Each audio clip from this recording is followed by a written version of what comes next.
This is lecture 114A on feudalism to capitalism in France. And we're going to start with the discussion of feudalism evolving in France toward capitalism. And in 1477, Charles, the last vassal Duke of Burgundy, died at the Battle of Nantes, and his lands were divided between the kings of France and the Habsburg dynasty.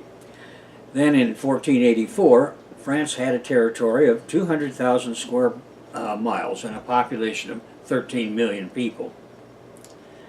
Now in 1532, Brittany was incorporated into the Kingdom of France. And in 1543, the Ottoman Admiral Barbarossa captured Nice, which he handed to Francis I. In 1550, the French army adopted the Spanish tercio formation as its order of battle, main infantry force. A tercio numbered 3,000 men, the equivalent of a modern brigade. It was formed of 12 companies of roughly 250 men each, with the companies divided evenly between what are called arquebusiers and pikemen. Generally, the pikes formed a central block, perhaps 10 or more ranks deep, while the arquebusiers operated on the flanks, also in great depth. The pikemen required depth to ensure a solid enough formation to resist opposing phalanxes when it came to push of pike. The arquebusiers, on the other hand, were deployed in depth to maximize fire. The arquebus was the forerunner of the rifle. A crossbow stock was modified to fit a long gun barrel with a priming pan, and matchlock mechanism was added, making it the first firearm with a trigger. When introduced onto the battlefield alongside men carrying long pikes, the nature of the infantry was fundamentally different from the standard shield wall formation of swordsmen. The Protestant Reformation, inspired in France by John Calvin, challenged the legitimacy and rituals of Catholicism. Calvin was based securely in Geneva, Switzerland. As a Frenchman, he was deeply committed to his homeland. Until Calvin, the Protestant movement had been energetic but without central direction. With financial support from his church in Geneva, he turned his attention to directing the French Protestant cause, supplying the dogma, liturgy, and the morality of the Protestant religion. Along the way, he created its ecclesiastical, political, and social institutions. His correspondence with French Protestants shows the zeal, strategy, and tactics of his printed treatises. After 1555, more than 100 Calvinist ministers were sent to France. The two main Calvinist strongholds were southwest France and Normandy, but even in these districts, Catholics were still a majority. Francis, Duke of Guise, led to a massacre of Huguenots at Passy in 1562. English and German Protestants intervened on the side of the Calvinist Huguenots, and Spanish forces intervened on the side of the Catholic forces. On the 7th of January in 1558, the Duke of Guise seized Calais from the English. In 1559, King Henry II died in a jousting tournament and was succeeded by 3 effete sons. Then Henry's widow, Catherine de' Medici, took command in the religious wars. In 1572, true to form, she organized the St. Bartholomew's Day massacre, where thousands of Huguenots were murdered in Paris and the provinces of France. Thus 1572 was the beginning of late feudal France. Until 1630, France witnessed relative peace, prosperity, and optimism. There was a steady growth of the farming and urban population, and Paris flourished as never before, as its population alone rose to 200,000. In Toulouse, this renaissance brought wealth that transformed the architecture of the town, including the building of the great houses of the nobility and the burgeoning capitalists. Henry IV of France was the first French Bourbon king. The wars of religion culminated in the War of the Three Henrys from 1584 to 1598. Bodyguards of the King Henry III assassinated Henry de Guise, leader of the Spanish-backed Catholic League, and in reprisal, a priest assassinated Henry III. This led to the ascension of the Huguenot Henry IV. That Henry converted to Catholicism in order to bring peace to his country. Now, in 1598, he issued the Edict of Nantes, which guaranteed religious liberties to the Protestants. The main provisions of that edict were, first of all, that Huguenots were allowed to hold religious services in certain towns in each province. Secondly, they were allowed to control and fortify 8 cities, including La Rochelle and Montauban. Thirdly, special courts were established to try Huguenot offenders. And fourth, Huguenots were to have equal civil rights with the Catholics. In 1620, the Huguenots proclaimed a constitution for the Republic of the Reformed Churches of France. Prime Minister Cardinal Richelieu determined to stop that constitution and mobilized the army against it. Richelieu forced Protestants to disarm their army and fortresses, and that they did after losing the siege of La Rochelle in 1628. Huguenots in France went underground and fled to other Protestant European kingdoms and North America. Which brings us to the 30 Years' War from 1618 to 1648, when religious conflicts plagued France. They also ravaged the Habsburg-led Holy Roman Empire. The 30 Years' War eroded the power of the Catholic Habsburgs. Although Cardinal Richelieu, the powerful chief minister of France, had mauled the Protestants, he joined this war on their side in 1636 because it was in his national interest. Imperial Habsburg forces invaded France, ravaged Champagne, and threatened Paris. In 1642, Richelieu died and was succeeded by Cardinal Mazarin. Louis XIII died 1 year later and was succeeded by Louis XIV. France was served by some very efficient commanders, such as Louis II de Bourbon of Condé and Henry de la Tour d'Auvergne of Turenne. In 1643, the French forces won a decisive victory at Rocroi, and the Spanish army was decimated, their tercio broken. In 1647, the Truce of Ulm and the 1648 Peace of Westphalia brought these wars to an end. Some challenges remain. France was hit by civil unrest, known as the Fronde, which in turn evolved into the Franco-Spanish War in 1653.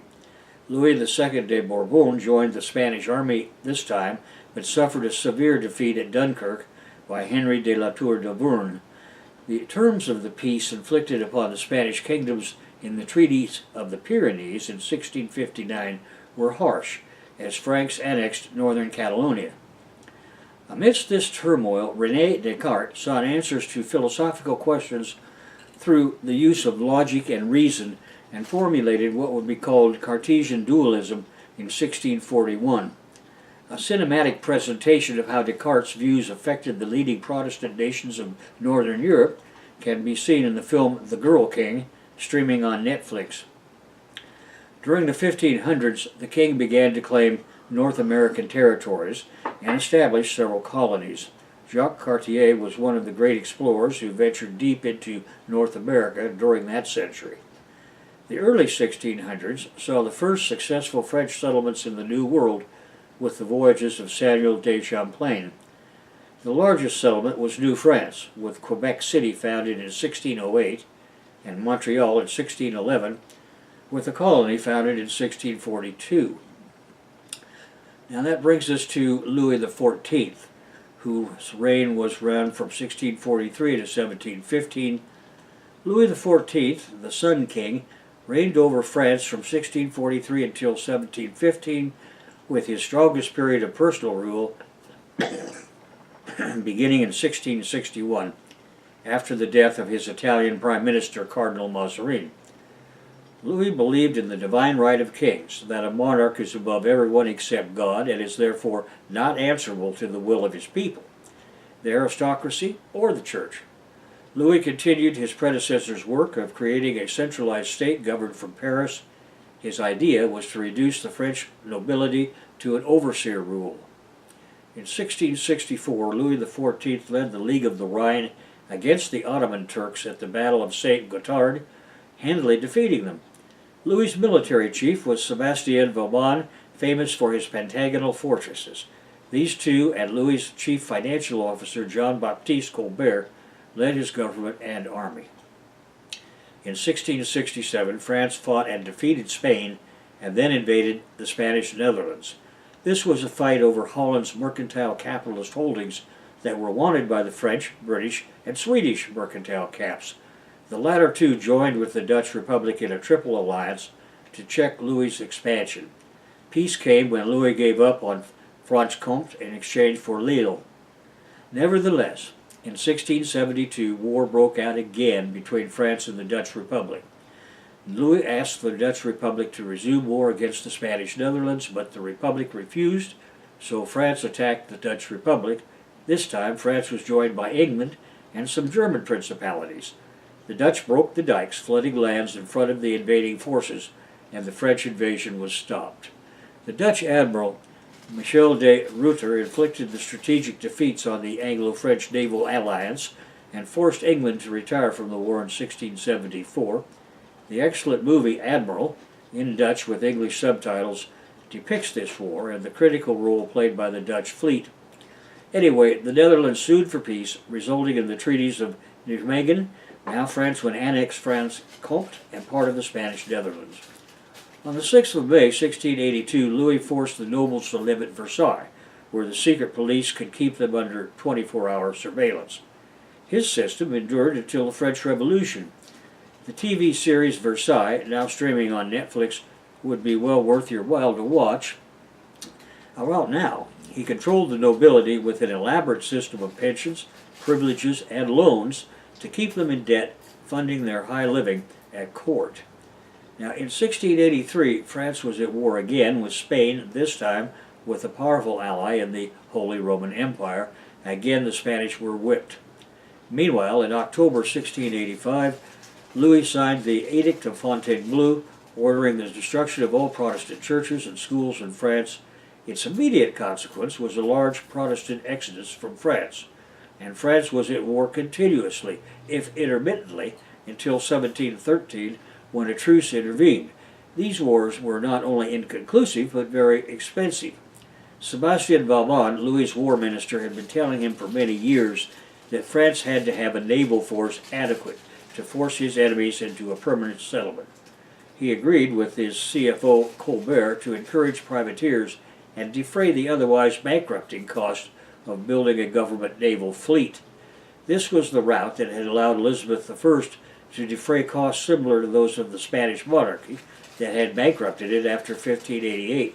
In fact, England continued supporting privateers even when it had the most powerful naval fleet in the Western world, as did the French. The Russell Crowe movie Master and Commander: The Far Side of the World shows how powerful the French privateers had become. On the eve of revolution, by 1700, the French population had grown to 20 million.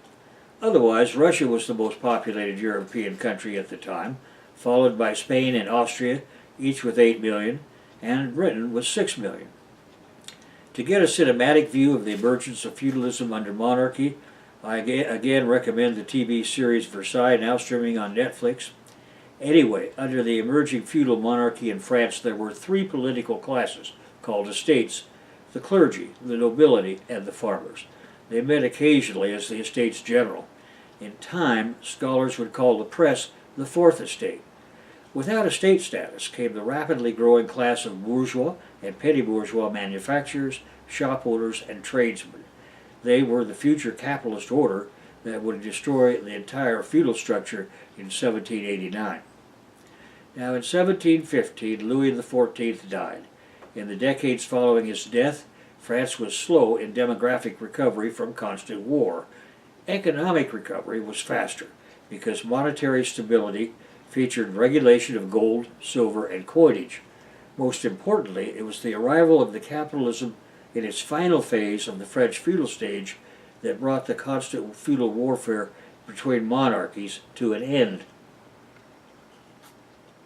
After 1735, the French population boomed, providing a bigger market for agricultural produce that came under the domination of latifundistas. These kulak types brought British and Italian crop rotation and field fertilizing into their parts of France.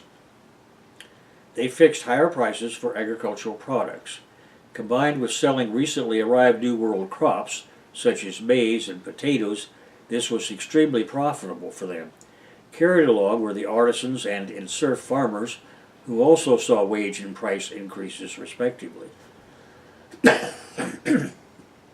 Next to these big farms, the most dynamic profit centers were the mines, metallurgy, and textiles. The latter were germinal capitalist enterprises that expanded without end thanks to the invention of printed fabrics.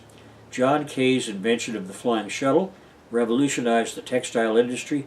James Watt's steam engine revolutionized the textile industry, and nevertheless, the government was a protectionist, insisting on regulating in the domestic textile economy by setting requirements for production, insisting on regulating the domestic textile economy and industrial standards, and restricting industries to select cities such as Lyon, Marseille, Nantes, and Bordeaux. Printed fabrics were exported to India for dyeing from Cadiz, and this led to an explosion in trade relations with Spain. It was for this reason that the internecine warfare between France and Spain ended. Trade with Spanish, Portuguese, and British America resulted in the importation of coffee, sugar, tobacco, and cotton. The slave trade featured French merchant mariners running from Africa to the Americas, which produced cheap cotton for the French textile caps. In 1749, a sales tax was enacted to reduce the royal deficit, requiring 5% of net earnings from land, property, commerce, industry, and official offices. This reflected the need of the capitalist oligarchy to stabilize coinage and paper currency on a permanent basis. To work, every profit center would have to pay.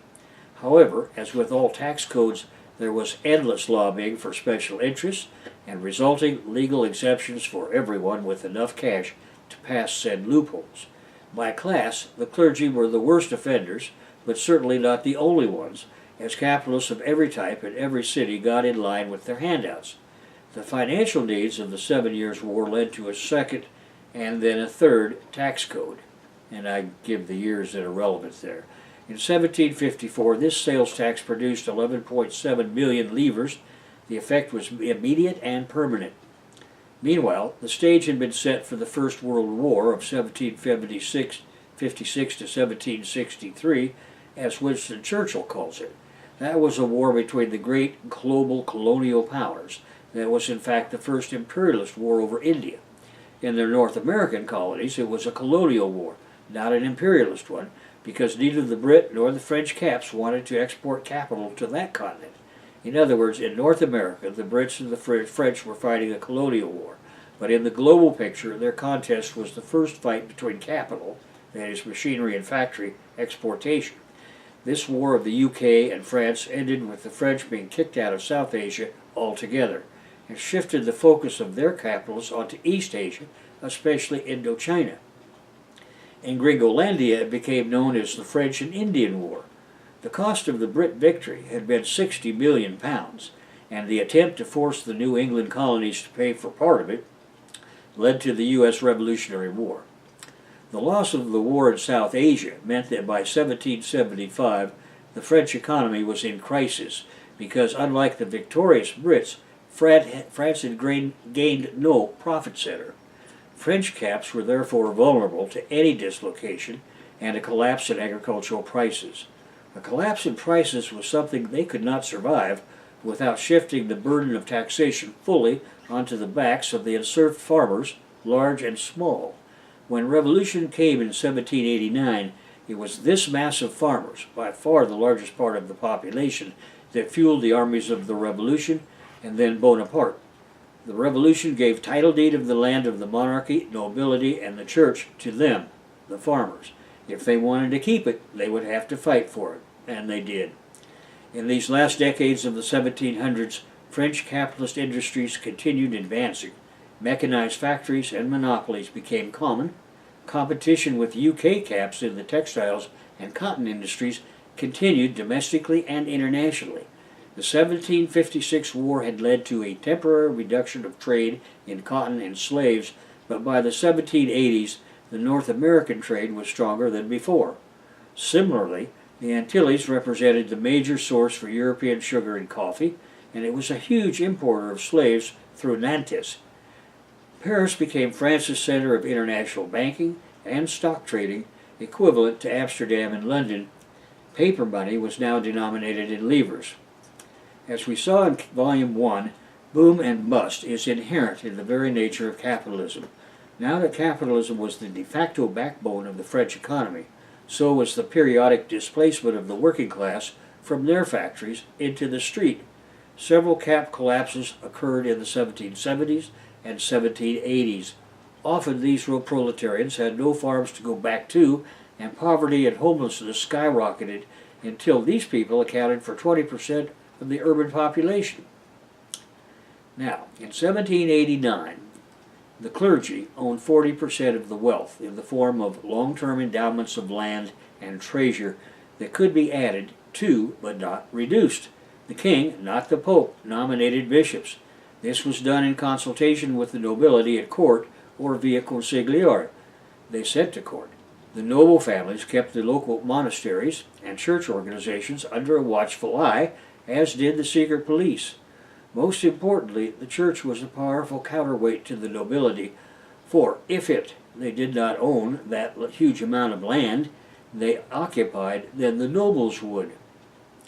Now, the nobility came next in power and wealth to the monarchy, but it was never united.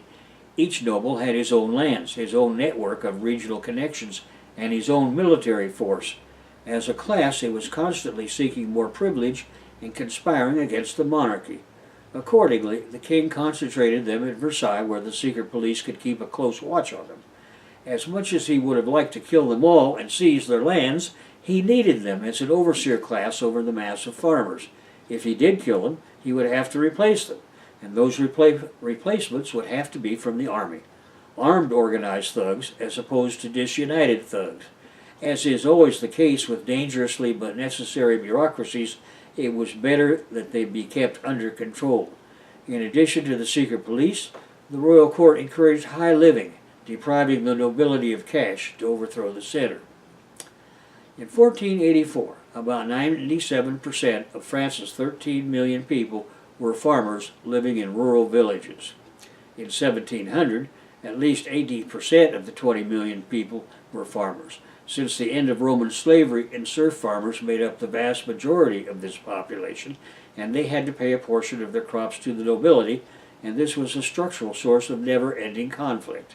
By the 1600s, farmers were small capitalists, producing indirectly or directly for a market economy. The kulak class of rich farmers acted as NCOs for the nobles and accumulated a lot of money over the generations and provided much of the capital investment necessary for agricultural growth. These kulak farmers ended up as another middle stratum with homes in many villages and towns. Which brings us to the bourgeoisie. In 1547, Paris was by far the largest city with 220,000 people. Lyon and Rouen had 40,000 each. Then came Bordeaux with 25,000. These cities were where the burgeoning bourgeoisie, large and small, lived. Big mercantile and industrial capitalists led the cities with the petty burghers in tow, and their workers organized as guilds. Among the bosses were those nobles invested in capitalist endeavors. Now, business required an official language, so a French language became the preferred language of Europe's aristocracy. With its international status came regulation of the French language, and several reforms of that language worked to make it uniform. In 1787, 2 years before the Revolution, France was suffering from its 1765 to 1773 war debt and a tax system hated by farmers. And Louis XVI had given George Washington financial and military support he could not afford. Confronted with its inability to finance its enormous accumulated debt, Louis called an Estates General for the first time in more than 100 years. Louis's finance minister, Jacques Necker, knew that the country's oppressive taxation subjected the lower classes to a heavy burden, while numerous exemptions existed for the nobility and clergy. He argued that the country could not be taxed higher, that tax exemption for the nobility and clergy must be reduced, and he proposed borrowing more money to solve the country's fiscal shortages.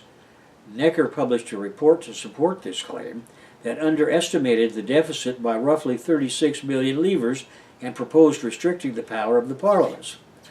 Now, France was experiencing such a severe economic depression that there was not enough food to go around.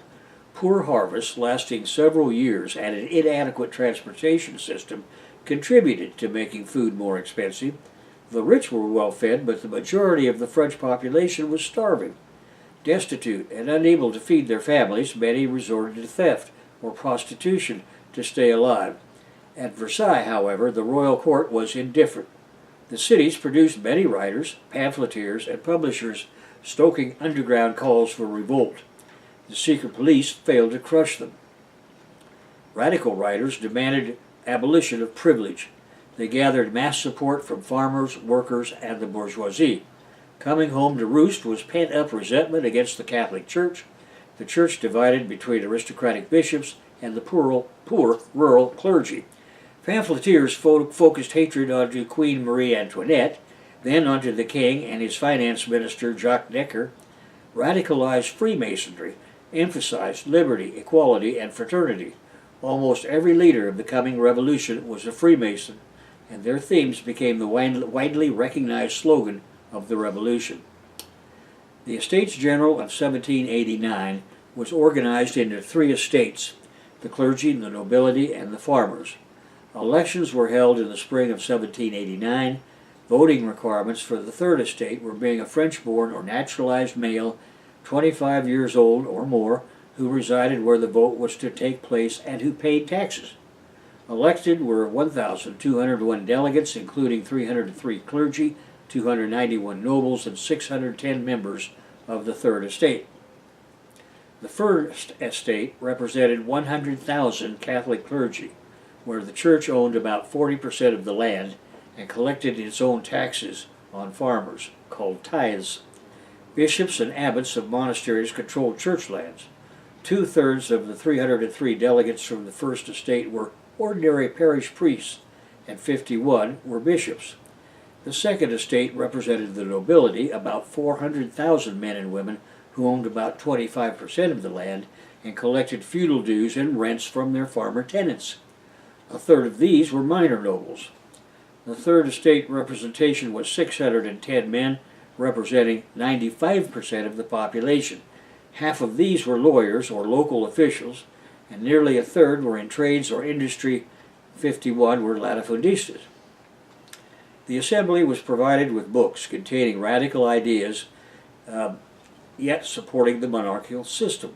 The idea of those that prepared the Estates General was that it would approve future taxes. The attachment of radical ideas was kind of a fig leaf sop to the revolutionary inclinations of the delegates. In reality, the radicals had already taken advantage of the lifting of press censorship forced from the old regime and extended these books to include all topics of the day. In January 1789, pamphleteers produced What is the Third Estate? So when Louis opened the Estates General in May, everyone had already read the tract, and what they read condemned the entire process. On the 5th of May, 1789, the Estates General convened in Versailles.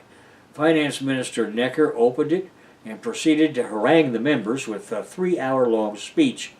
Then the Third Estate demanded that it verify credentials, rather than each estate verifying the credentials of its own members, but it failed.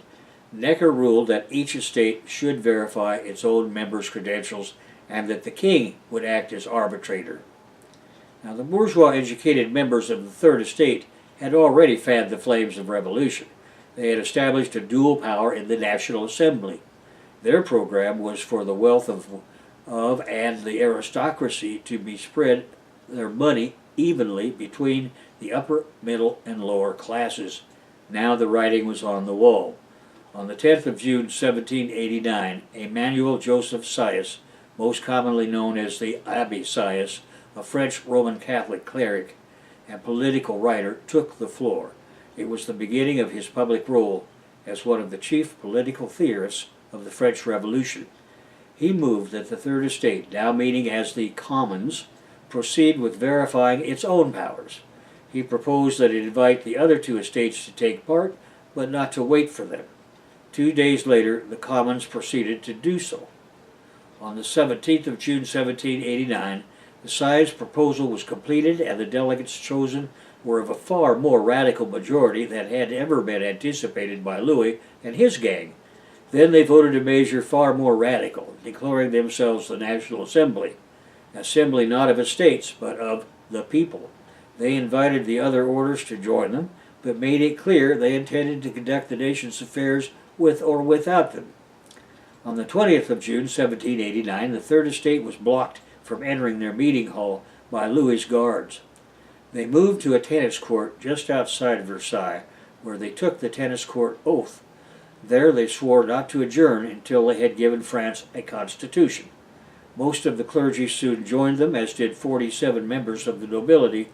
Messages of support for the assembly poured in from Paris and other French cities. On the 27th of June, 1789, the king's plot had been undone. Marie Antoinette, the king's younger brother, the Comte de Torre, and the king's privy council urged him to dismiss Necker as financial advisor. On 11 July 1789, the king fired Necker, simultaneously restructuring the finance ministry. In Paris, agitators for revolution warned that the king had sent for foreign troops to suppress the National Constituent Assembly, NCA, meeting at Versailles. It went into non-stop session, organizing to prevent another eviction from their meeting place. Parisian citizenry organized to support the Versailles NCA and soon had the support of some of the French Guard, who were armed and trained soldiers. However, what the NCA would have to defend itself and defeat autocracy were weapons to arm themselves and volunteers from Paris. On 14 July 1789, the rebels set their eyes on the large weapons and ammunition cache inside the Bastille fortress. The Bastille was the king's principal prison and a symbol of his power. After several hours of combat, the prison fell that afternoon. Governor Marcus Bernard René de Lannoy was beaten, stabbed, decapitated, and his head placed on a pike and paraded through the city. The Bastille represented everything hated under the old order, which in traditional literature is called the Ancien Regime. Returning to City Hall, the citizens accused the mayor, Jacques de Flesselles, of treachery and killed him. Louis was cowardly cowering in his Versailles palace and backed down for the moment. The Marquis de Lafayette took command of the National Guard at Paris. Jean-Sylvain Bailly, president of the Assembly, became the city's mayor under a government structure called the Commune. On 17 July 1789, the king visited Paris and accepted a tricolor hat to cries of "Long live the nation" and "Long live the king." However, the king's administrators no longer had respect. The nobility, for fearing for their lives, fled to neighboring countries. There these émigrés funded counter-revolution within France and urged foreign monarchs to offer it military support. By 25 July 1789, the spirit of people's revolution had spread throughout France. In rural areas, farmers began to form militias and arm themselves against a foreign invasion. Once in arms, they attacked the chateaux of the nobility in the long-awaited agrarian insurrection. Oppression had resulted in the collapse of law and order. Which brings us to the abolition of feudalism. From the 4th to 11th of August 1789, the NCA abolished class privileges and feudalism, sweeping away personal serfdom, making legal the reality of the agrarian revolution. In effect, the Second Estate, or nobility, ceased to exist. Of course, they would not accept this fate, and the nation was plunged into a formal civil war. Joining the nobles was the first estate of churchmen and women, now deprived of a legal right to 10% tithe on the farmers and everyone in the cities they had been collecting for generations. In a few hours, the nobles, clergy, towns, provinces, companies, and cities lost their special privileges. And that brings us to a conclusion of this lecture, and we will continue with this discussion of the French Revolution in the next lecture, which will be 14b.